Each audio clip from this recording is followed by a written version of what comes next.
오늘 은혜 받으실 생명 양식은요, 출애굽기 20장 15절 한 절이 되겠습니다. 출애굽기 20장 15절 한 절이 되겠습니다.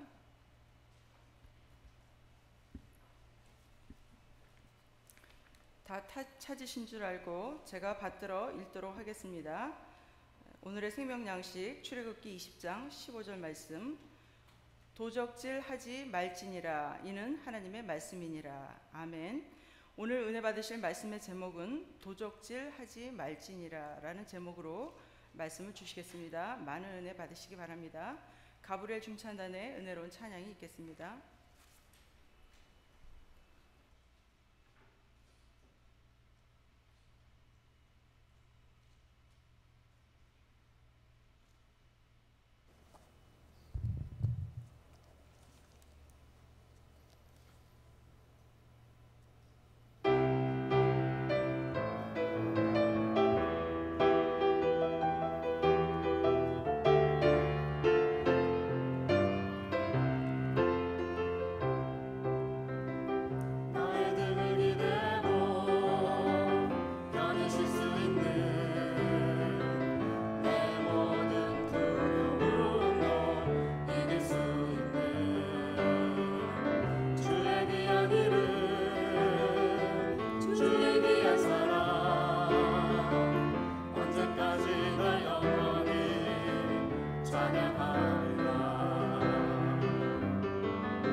할렐루야.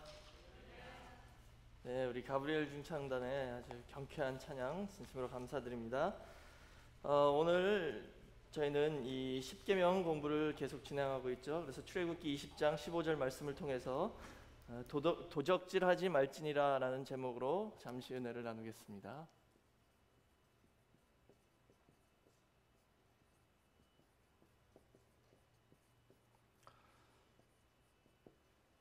교도소 가면은요, 어느 나라든지 뭐 절도범, 강도범이 제일 많대요. 항상.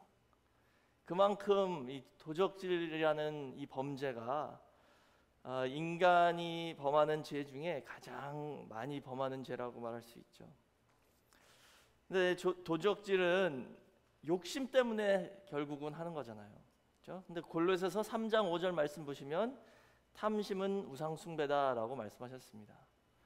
그러니까 도적질한다는 게 그냥 단순히 내가 뭘 원해서 이걸 훔쳤다, 아니면 필요해서 훔쳤다, 여기서 끝나는 게 아니라 여기에 영적인 그런 의미가 있다는 것을 저희가 알 수 있죠. 그래서 이 제8계명은 이웃의 소유가 존엄함을 알려주는 계명이죠. 그래서 도적질은 뭐냐?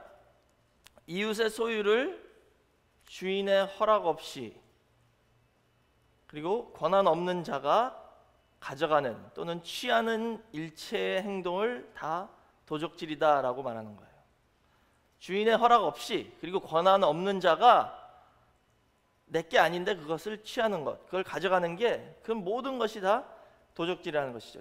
여기에는 물질도 비물질, 영적인 것까지 다 포함된다는 것입니다. 그래서 첫 번째로 도적질하지 말라 의 해석을 보겠습니다. 뭐 여러 가지가 있겠죠. 우선 남의 물건을 훔치는 게 당연히 여기 해당되는 것이죠. 근데 그것만이 아니라 남을 속이는 모든 행위도 도적질에 포함된다는 거예요. 그래서 구속사 시리즈를 보시면은 교활하고 음흉하게 남을 함정에 빠뜨리고 이득을 취하는 것, 이것도 도적질이래요. 남의 눈을 속이고 하는 모든 행동들도 사실 도적질에 해당된다라는 말씀이에요. 그다음에 세 번째는 주어진 시간에 나태하거나 딴전을 피우는 것도 도적질이다라고 말씀하셨어요. 하나님께서 맡겨주신 이 짧은 세월인데 그 세월을 아끼지 않는 것도 죄라는 것이죠. 그래서 이것을 자기 도적이다라고 말씀하셨어요. 구속사 시리즈 보시면 내 자신을 도적하는 거래요.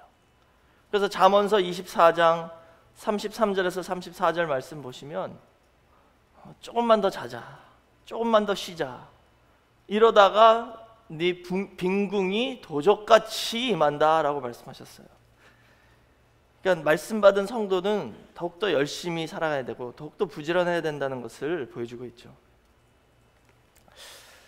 그다음에 큰 두 번째로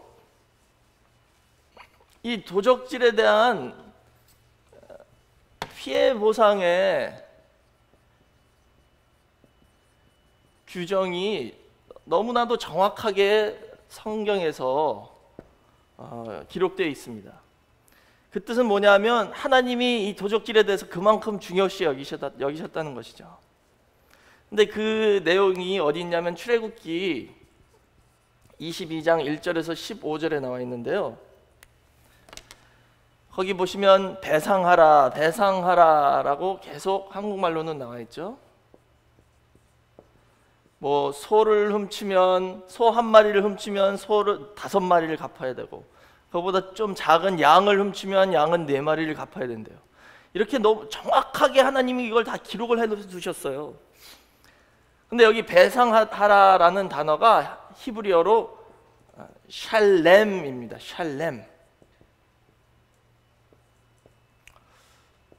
샬렘이죠.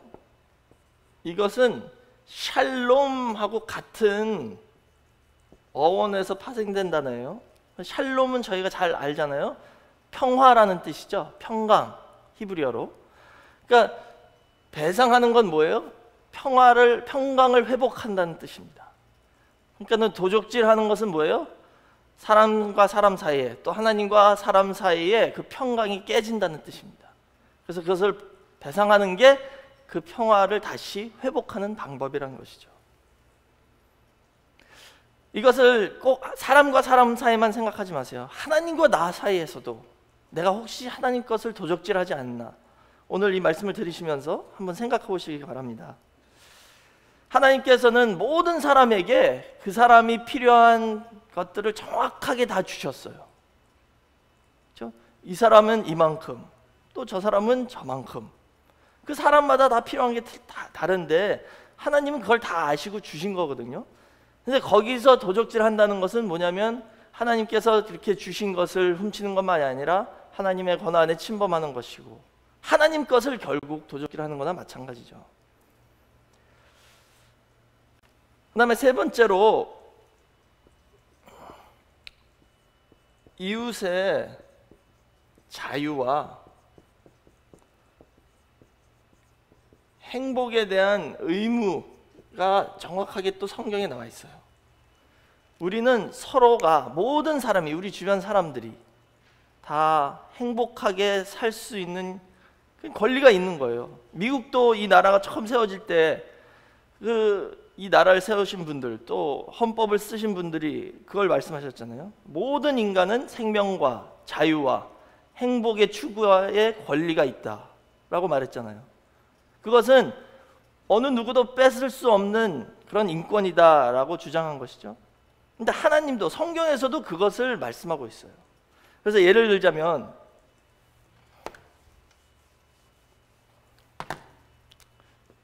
신명기 23장 19절에서는 이웃, 그러니까 형제, 이 언약 공동체 안에 형제에게 돈을 빌려줄 때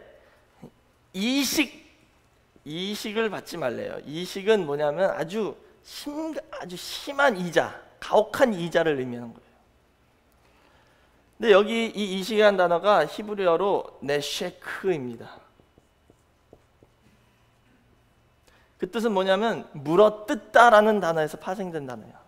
물어뜯다. 벌레가 사람 막 물어뜯는 것처럼 그렇게 가혹한 이자를 뜯어내지 말라는 뜻이죠. 그게 죄라는 것입니다. 왜냐하면 그렇게 함으로 이 사람의 그 생명을 살아가기에 그 생활이 힘들게 만들 수 있다는 것이죠. 또 출애굽기 22장 25절에서는 만약에 가난한 형제가 와서 자기의 생계를 꾸려나가기 위해서 돈이 필요하니까 좀 구워달라고 그랬을 때는 아예 이자를 받지 말래요. 최소한의 생활 조건을 보장해 주라라는 의미가 되겠습니다. 그 다음에 신명기 24장 6절에서는 채무자가 빚을 갚을 수 없어요.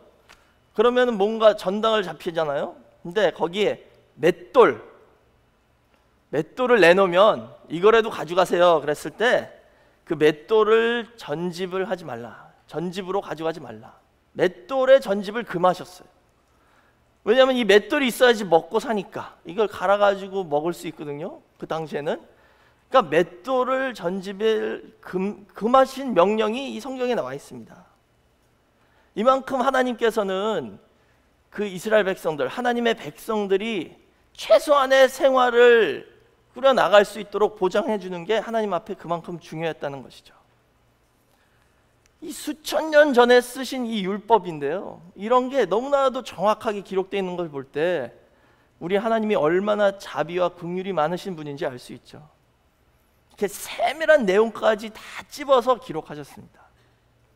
그렇기 때문에 오늘 저희가 어떤 어려움이 있다 하더라도 그것까지도 다 하나님이 아신다는 것을 믿으시고, 또 하나님이 우리 삶 속에 개입하셔서 우리가 기도할 때 그걸 다 들어주시고 다 해결해 주신다는 것을 믿으시기 바랍니다.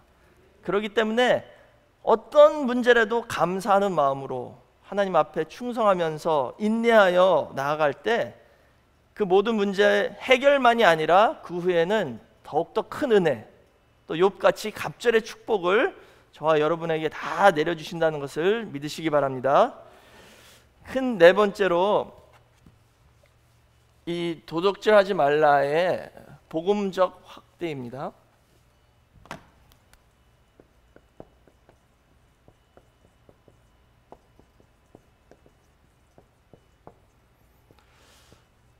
도적질하는 게 그냥 물건으로 끝나는 게 아니라, 물질로 끝나는 것이 아니라 그 복음적으로 확대해 볼 때 여러 가지가 있죠. 우선 첫 번째는 말씀을 도적질할 수 있대요. 그래서 말씀을 도적질하지 말라라고 말씀하셨습니다. 예레미야 23장 30절 보시면 하나님의 말씀을 도적질하는 선지자가 있다라고 말씀하셨어요. 그러니까 오늘날로 말하면 하나님 말씀을 도적질해서 악용하는 목사들이 있다는 것이죠. 하나님의 말씀을 전해서 자기의 이익을 챙기려고 하는 그런 일을 목사나 성도도 해서는 안 된다는 것입니다. 또 두 번째로는 마음을 도적질할 수 있대요. 그래서 마음도 도적질하지 말래요. 이 대표적인 예가 다윗의 아들 압살롬이잖아요. 사무엘하 15장 6절 보시면 이 압살롬이 나라의 백성들의 마음을 도적질했어요. 그래서 아버지를 죽이고 그 왕권을 자기가 취하려고 했었죠. 그러니까는 그 마음이 가야 될 곳이 있잖아요. 예를 들어서 아내의 마음은 남편에게, 남편의 마음은 아내에게, 또 성도의 마음은 목자에게, 또 우리 모두의 마음은 하나님에게. 근데 그 마음을 도적질하는 사람들이 있다는 것이죠. 예수님 당시의 종교 지도자들이 예수님에게 가야 할 마음을 자기들이 도적질해서 예수님을 십자가에 못 박게 했죠. 참 재밌는 것은 히브리어로 가나브라는 단어가 도적질하다거든요. 근데 가나브 레브 그러면 이것은 마음이란 뜻이에요. 마음 또는 심장. 이게 뭐냐면 속이다라는 뜻입니다. 속이는 것이 뭐예요? 마음을 도적질하는 거래요. 심장을 도적질하는 거나 마찬가지라는 뜻이죠. 마음을 도적질하는 것이다. 그래서 마음을 도적질하면 안 된다. 그 다음에 세 번째로 아까 말씀드린 것처럼 시간을 도적질하면 안 된다. 시간은 모든 사람에게 하나님께서 공평하게 똑같이 주신 선물입니다. 근데 에베소서 5장 16절에 세월을 아끼라 때가 악하니라 라고 말씀하셨죠.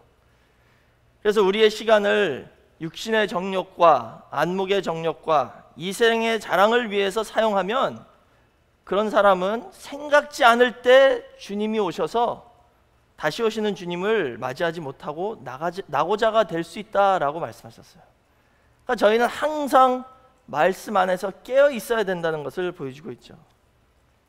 그래서 이 마태복음 24장 45절에서 51절까지 보시면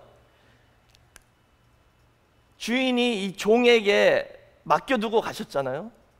근데 이 종이 우리 주인 아직 오려면 멀었어. 그래가지고 한 종은 집안을 맡겨놨는데 집안 사람들을 때리고 제대로 먹이지도 않고 이렇게 있는데, 한 종은 때에 맞는 양식을 나눠줬다 그랬죠. 그래서 이 둘 중에 주인이 오시면 어떻게 하겠냐. 그 게으른 악한 종은 밖에서 우는 것이고, 이렇게 때에 맞는 양식을 나눠준 종에게는 그 주인이 모든 소유를 맡기겠다라고 말씀하셨어요. 그런 것처럼 저희가 아직 멀었어, 아직 때가 많어, 시간이 많어 라고 생각할 때에 주님께서 다시 올 수도 있다는 것을 성경에서 경고하고 있습니다. 그래서 시간을 늘 세월을 아끼는 우리 저와 여러분이 되시길 주의 이름으로 축원하겠습니다. 다음에 네 번째로 헌물과 11조를 도적질한대요.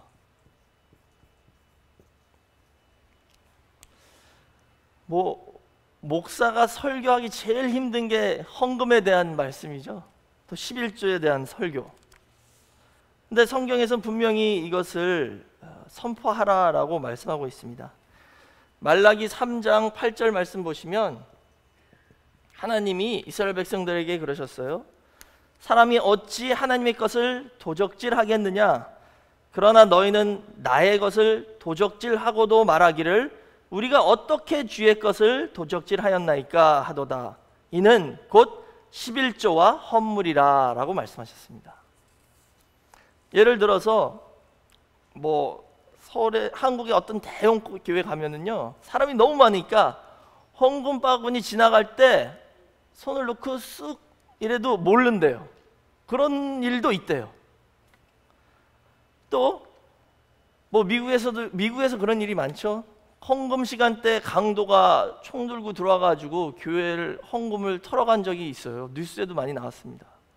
저 교회는 헌금이 많이 나온다. 어떻게 알고? 참 엄청난 죄잖아요. 하나님 것을 훔치는 것이죠. 이렇게 바친 헌금을 훔친 것, 모든 사람이 다 이거 저건 나쁜 거다 인정하죠. 근데 바쳐야 될 헌금을 바치지 않는 것도 훔치는 거라는 거예요. 성경에서 말씀하시는 거는 이미 바친 거 훔치는 건 당연히 나쁜 거지만 바쳐야 될 헌금이 있다는 거죠. 근데 그것을 안 바치는 것도 도적질이라는 것을 하나님께서 지적하고 있습니다. 사업을 할 때 자금을 준 사람은 주주잖아요. 그럼 그 사람에게 반드시 이익이 가야 됩니다. 안 주면 그것도 훔치는 거잖아요. 그럼 오늘날 우리의 생명의 이 사업에 자금을 주신 분은 하나님이죠. 내 생명을 주셨고 살아가는 환경과 건강과 또 신명기 8장 18절 보시면 재물을 얻는 능까지 주셨대요. 모든 것을 다 주신 분이 하나님인데 거기서 딱 10%만 나 줘라라고 그러셨을 때 우리가 그것을 아까워하지 말고 진짜 하나님께 바칠 수 있는 그런 믿음이 있어야 된다는 것을 성경에서는 분명히 말씀하고 있습니다.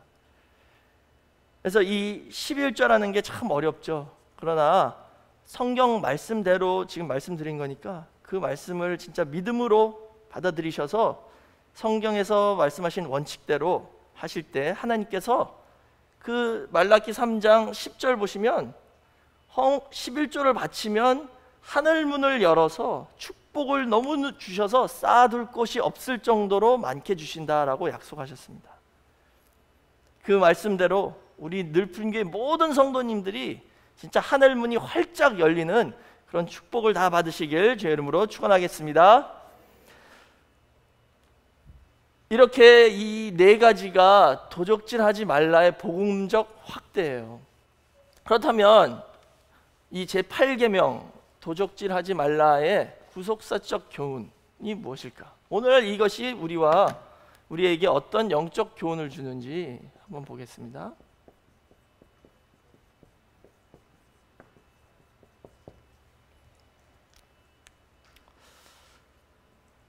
도적질하는 것은 시작이 탐심에서 시작하잖아요. 그렇죠?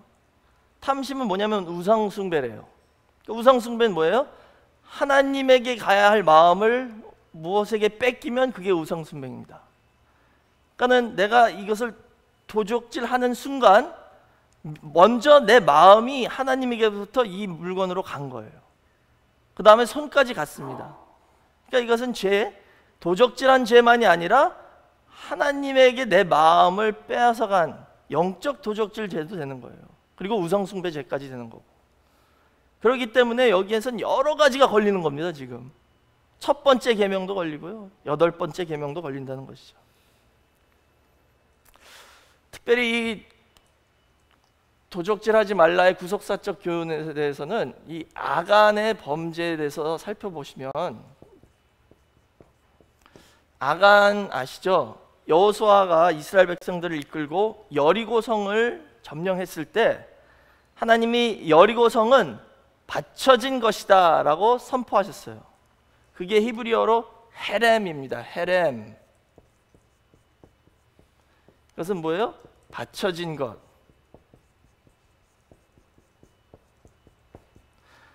그 뜻은 뭐냐면 여리고 성 안에 있는 모든 것은 다 멸해야 된다, 완전히 없애버려야 된다, 그 의미입니다.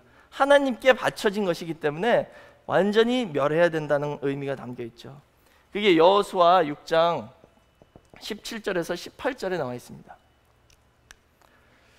그래서 이 성과 그 가운데 모든 물건은 여호와께 바치되 그랬죠. 그다음에 18절 보시면 너희는 바칠 물건을 스스로 삼가라. 너희가 그것을 바친 후에 그 바친 어느 것이든지 취하면 이스라엘 진으로 받침이 되어 화를 당케 할까 두려워하노라 라고 말씀하셨죠.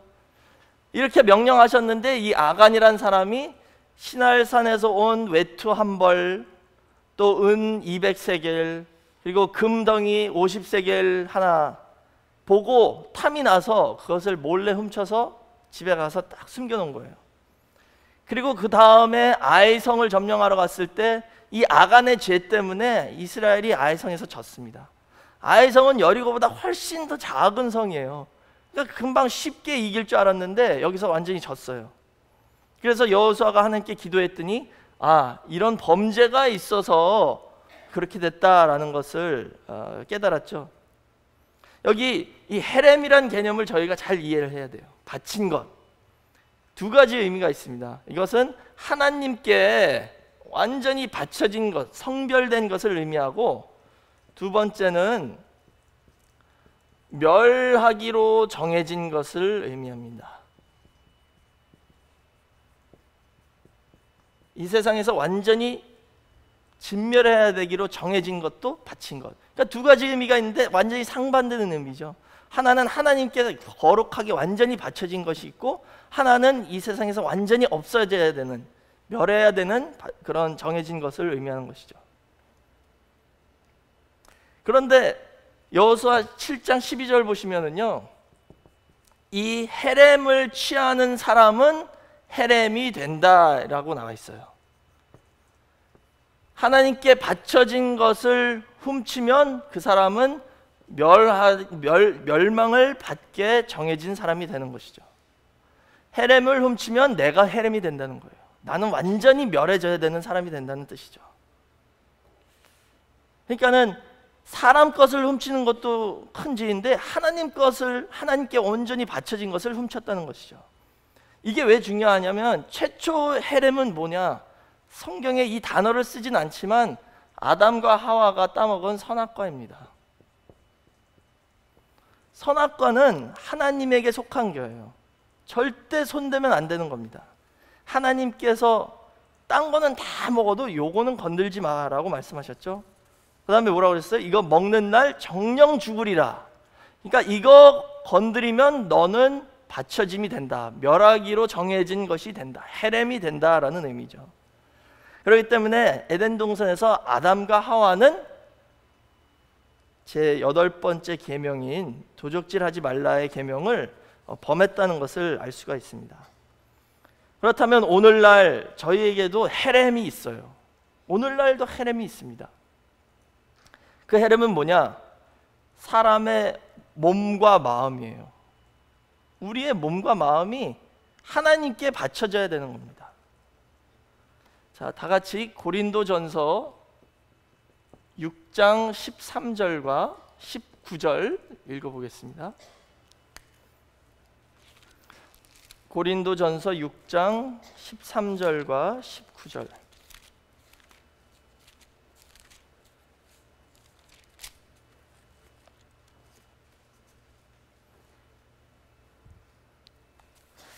고린도전서 6장 13절 말씀은, 식물은 배를 위하고 배는 식물을 위하나 하나님이 이것저것 다 패하시리라. 몸은 음란을 위하지 않고 오직 주를 위하며 주는 몸을 위하시느니라 라고 말씀하셨죠. 우리의 몸은 누구 거래요? 주를 위해서 있는 거래요. 주를 위해서 존재하는 거라는 것이죠.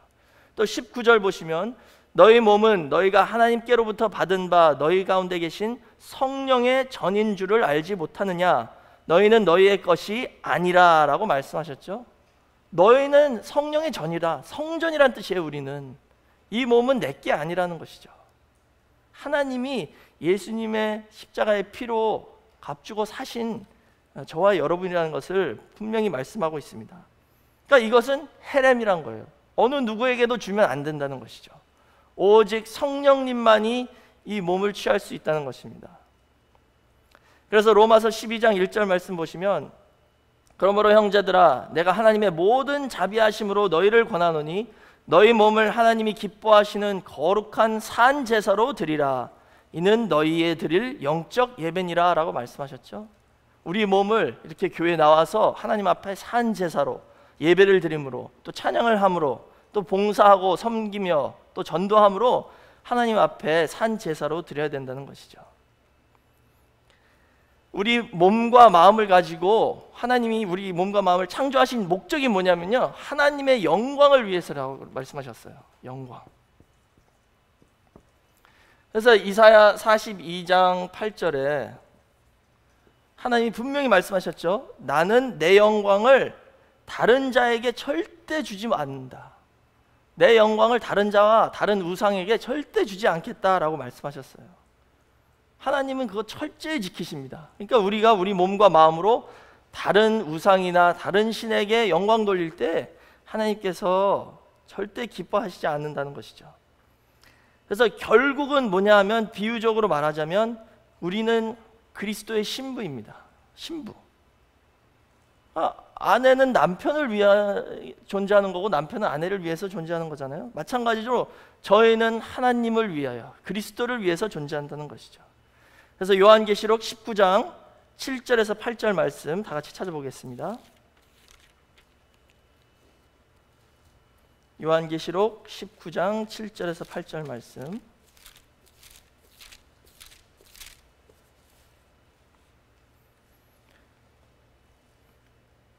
요한계시록 19장 7절 말씀, 우리가 즐거워하고 크게 기뻐하여 그에게 영광을 돌릴세. 어린 양의 혼인 기약이 이르렀고 그 아내가 예비하였으니 그에게 허락하사 빛나고 깨끗한 세마포를 입게 하셨은즉 이 세마포는 성도들의 옳은 행실이로다 라고 말씀하셨죠. 그리스도의 어린 양의 신부가, 아내가 준비되었다 그랬잖아요. 근데 그분들이 누구예요? 바로 성도예요. 옳은 행실을 입은 성도.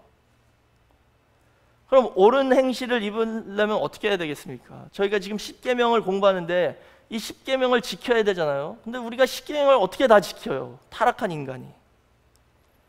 아브라함에 대한 이 10권을 공부했을 때 어떻게 하면 지킬 수 있는지 말씀해 주셨죠. 우선 십계명은 예수님이 저희를 위해서 다 대신 지켜주셨습니다. 그렇기 때문에 믿으면 인정해 주시는 거예요. 그게 첫 번째 단계예요. 예수님이 대신 지켰으니까 예수님을 믿으면 너희도 지켰다라고 하나님이 인정해 주십니다. 근데 거기서 끝나는 게 아니죠. 그 믿음으로 구원을 얻었지만 아브라함의 생애를 봤을 때 아브라함도 믿음으로 의인이다 칭함을 받았죠. 근데 결국은 마지막에 이삭을 바칠 때에 진짜 행위로 의인이다라고 인정을 받은 것이잖아요. 그럼 처음에 믿음으로 인정받은 거하고 마지막 행위로 인정받은 사이에 수십 년이 지났습니다. 그런 것처럼 저희도 예수를 믿었어, 믿음으로 의인이다 인정을 받았지만 이제 행동으로도 인정을 받아야 될 때가 온다는 거예요. 근데 그날도 은혜로 해주신다는 것입니다. 내가 하는 게 아니라 하나님이 수십 년 신앙생활하고 말씀받은 그 은혜로 성령님이 역사해 주셔서 우리를 지킬 수 있도록 역사해 주신다는 것을 하나님께서 약속해 주신 거예요. 그러니까 그 약속을 믿고 살면 반드시 언젠가 그날이 온다는 것을 꼭 믿으시기 바랍니다. 그래서 예를 들어서 어떤 도사가 너 내가 가르쳐 준 대로 하면 문 안 열고 저 벽을 뚫고 들어갈 수 있어 이렇게 말씀하시면 그거 믿으면요 매일 벽 부딪혀야 돼요. 매일 벽 부딪히는 사람이 되는 거예요. 그게 믿는 거예요. 근데 저희 신앙생활이 어쩔 땐 그런 느낌이잖아요. 매일 벽 부딪히는 것 같이 아무데도 안 가는 것 같이 보이고 발전이 없는 것 같이 보일 수도 있지만 그게 훈련의 과정이라는 것을 믿으시고 끝까지 인내하실 때 언젠가는 우리가 변화돼서 진짜 벽을 뚫고 나가는 날이 온다는 것을 확신하시기 바랍니다. 그래서 결론적으로 이 도적질하지 말지니라라는 것은 결국 내 마음과 내 몸을 하나님께로부터 도적질하지 말라는 것을 저에게 가르쳐주고 있습니다. 내 몸과 마음은 하나님을 위해서 창조받은 겁니다. 근데 우리는 지금 세상에 또 어디에 지금 딴 데 다 가 있어요. 그것을 하나님께로 집중하고 늘 하나님을 위해서 살아야 된다는 것을 보여주고 있죠. 그래서 마지막으로 말라기 4장 5절에서 6절 말씀 읽고 오늘 말씀을 마치겠습니다. 이게 구약 성경의 가장 마지막 구절이에요. 말라기 4장 5절 6절이 4, 5, 6이잖아요. 구약의 끝입니다.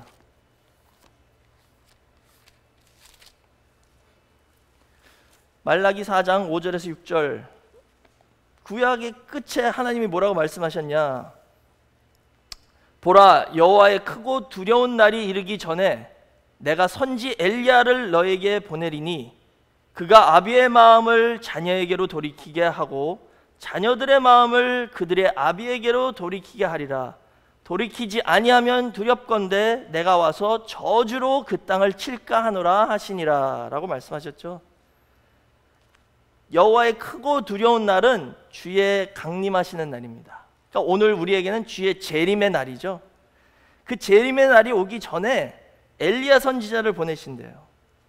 그래서 아비의 마음을 자녀에게로, 여기 아비는 하나님 아버지, 자녀는 그 백성들이잖아요. 아비의 마음을 자녀에게로, 자녀의 마음을 아비에게로 돌이키게 한 그 중보자 역할을 하기 위해서 오신다는 것이죠. 그런데 만약 그렇게도 했는데도 그 날이 오기 전에 자녀들의 마음이 아비에게로 돌아가지 않으면 어떻게 한대요?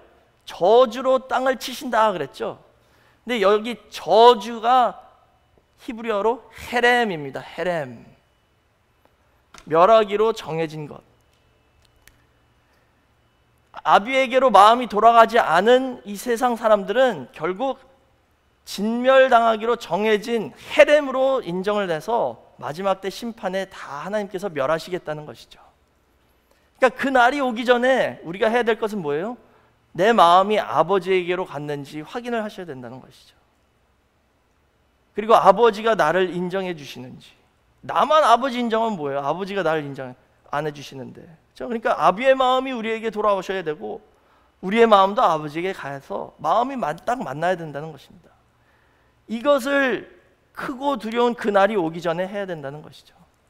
이게 안 되면 결국 우리는 진멸받는 헤렘이 된다는 것을 성경에서 분명히 말씀하고 있습니다. 그러니까 우리는 늘 아버지, 여기 해바라기 있죠? 우리는 아바라기예요. 아버지 바라기. 아버지만 늘 바라보면 문제가 없다는 것이죠. 그래서 우리도 다, 우리 늘푸린교회 모든 성도님들은 이제 아바라기가 다 되셔서 매일 아버지만 바라보면서 살아가심으로 마지막 그날에 헤렘이 아니라 하나님에게 온전히 바쳐진 성별된 거룩한 백성으로 또 그리스도의 신부로 인정받고 다 그 나라에 입성하는 복된 역사가 있으시길 주의 이름으로 축원하겠습니다. 기도하겠습니다. 사랑이 많으신 아버지 하나님 감사합니다. 은혜 가운데 오늘 저희를 이처럼 사랑해 주셔서 하나님의 성전으로 발걸음을 인도해 주시고 늘 아버지만 바라볼 수 있는 은혜를 허락하여 주심을 진심으로 감사드립니다. 아버지 하나님, 이 세상에 저희의 눈길과 저희의 마음과 저희의 손과 발과 몸을 빼앗아 갈 수 있는 너무나도 많은 유혹들이 있습니다. 그러나 아버지의 강권적인 은혜와 성령님의 역사로 저희를 늘 붙잡아 주시고 지켜주셔서 항상 말씀과 기도와 하나님을 향한 마음을 가질 수 있게 허락해 주심을 진심으로 감사드립니다.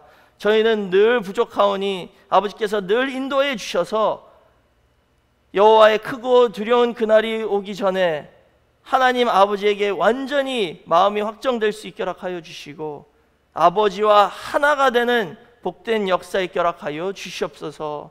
하나님 아버지께서 저희 마음속에 심어주신 이 귀한 말씀 도적질 당하지 말고 끝까지 잘 지켜서 아버지께 영광 돌리며 이 세상에 하나님 나라를 세우기에 부족함이 없는 우리 늘푸른 교회가 될 수 있도록 인도하여 주시옵소서. 하나님 아버지, 지금 여름 썸머 캠프가 저희 교회에서 진행되고 있습니다.